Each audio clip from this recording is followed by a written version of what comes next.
In this video, we will try to understand about basic of Attorney General of India, Bharat का महान्यायवादी।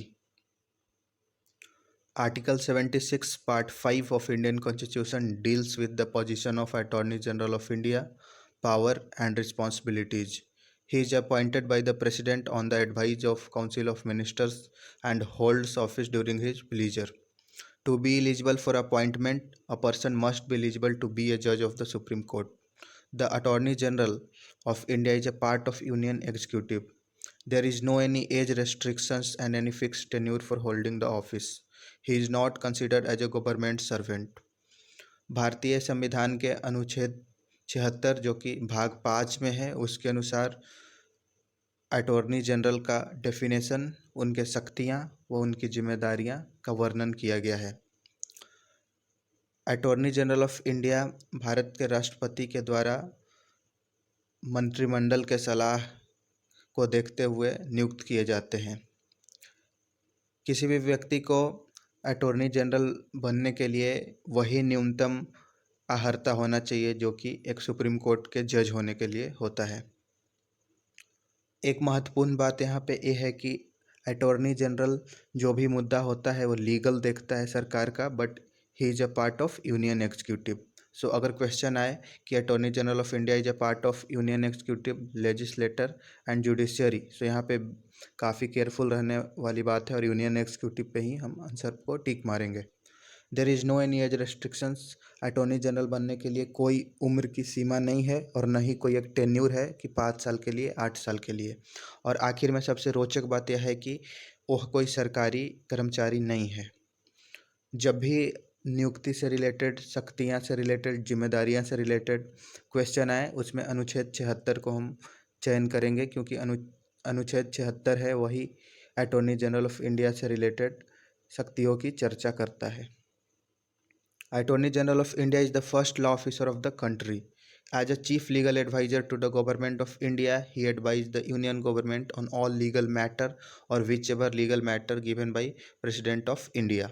He has to represent the union government in any reference made by President to the Supreme Court under Article 143 of Constitution. It is the duty of Attorney General to give advice to the central government on legal matters. He enjoy right to audience in all courts in India. So जो attorney general हैं वो भारत के first law officer हैं।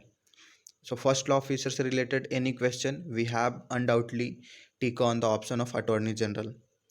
सो यहाँ पे काम क्या है अटॉर्नी जनरल का? सो एक लाइन में हम समझ सकते हैं कि सरकार का अपना वकील जो कि सरकारी हो। तो उनका काम वही है कि सरकार का जो भी अगेंस्ट केस होते हैं उसमें सरकार के तरफ से वो सुप्रीम कोर्ट में पेश होते हैं, या सरकार का कोई भी गतिविधि हो जिसके बारे में न्यायिक रूप से जानकारी देना होता है तो सरकार के पक्ष को सुप्रीम कोर्ट में या देश के किसी भी कोर्ट में वो रख सकते हैं, रखते हैं। आर्टिकल 143 के अंतर्गत पर राष्ट्रपति के आदेशानुसार वह सरकार का पक्ष सुप्रीम कोर्ट में रखते हैं। सो सवाल आ सकता है कि which article of Indian constitution allows attorney general to have a supportive evidence put in supreme court? So यहाँ पे आर्टिकल 143 होगा। वह भारत के किसी भी कोर्ट में राइट टू ऑडियंस को एंजॉय कर सकते हैं। He can practice privately too as he is not debarred from private legal practice. He can take part in the proceeding of parliament, both houses, without the voting rights in parliamentary affair. Similar to member of parliament, he also enjoy all power related to immunities and privilege. He should not defend accused person. He should not defend accused person in criminal prosecution without the permission of government of India. He should not advise or hold a brief against the government of India. M.C. Setalvad was the first Attorney General of India. Tenure was from 28/1/1950 to 1/3/1963 and longest serving Attorney General. सो सबसे रोचक बात यही है कि attorney general जो कि सरकार का वकील है, सरकार की बातों को रखता है, वो कहीं भी प्राइवेटली अपना प्रैक्टिस कर सकता है। उसमें 1-2 लिमिटेशंस है। जहाँ भी वो प्राइवेट प्रैक्टिस करेंगे सो वो सरकार के खिलाफ नहीं हो all the rights for private practice is not going in the favor of a state or not going in the favor of government.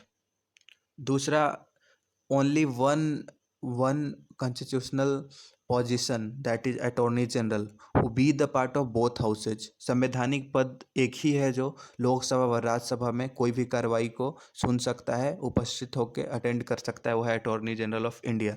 But वो वोट नहीं दे सकते, कोई भी लेजिस्लेटर पास होना है उस पर वोट नहीं दे सकते, बट सुन सकते हैं। कोई भी गुनाह के दोषी व्यक्ति को बिना भारत सरकार के सलाह लिए हुए वो डिफेंड नहीं कर सकते हैं। इसके अलावा सरकार के खिलाफ तो उनको कभी जाना ही नहीं है। और आखिर में MC सेटलवार्ड जो थे वो भारत के पहले अटॉर्नी जनरल थे, जो कि 28 जनवरी 1950 से लेके 1 मार्च 1963 तक पद पे नियुक्त रहे थे, जो कि सबसे लंबा कार्यकाल है एक अटॉर्नी जनरल के रूप में। वर्तमान की बात करें तो KK Venugopal attorney general of India हैं, जो 15वें अटॉर्नी जनरल हैं, जिनका की नियुक्ति 3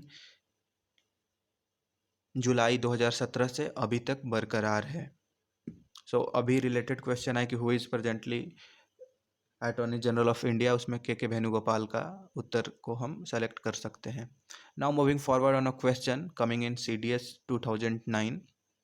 Consider the following a statement with respect to Attorney General of India. He is appointed by the President. He must have the same qualification as required by a judge of Supreme Court. In the performance of his duty, he shall have the right of audience in all courts of India. So हमने जो theory complete किया उस पर question बन जाना चाहिए। आप question को ट्राई करो और आंसर के लिए कमेंट बॉक्स में कमेंट कीजिए अपने आंसर को, then we will publish the answer in comment box. I hope आपको ये वीडियो काफ़ी अच्छा लगा होगा, आपके लिए यूजफुल होगा। So if you find the video useful, please like, subscribe and share. You can also visit to our Instagram page, that is Siddharth EdTech Venture Inc. So thanks again for watching the video. Goodbye.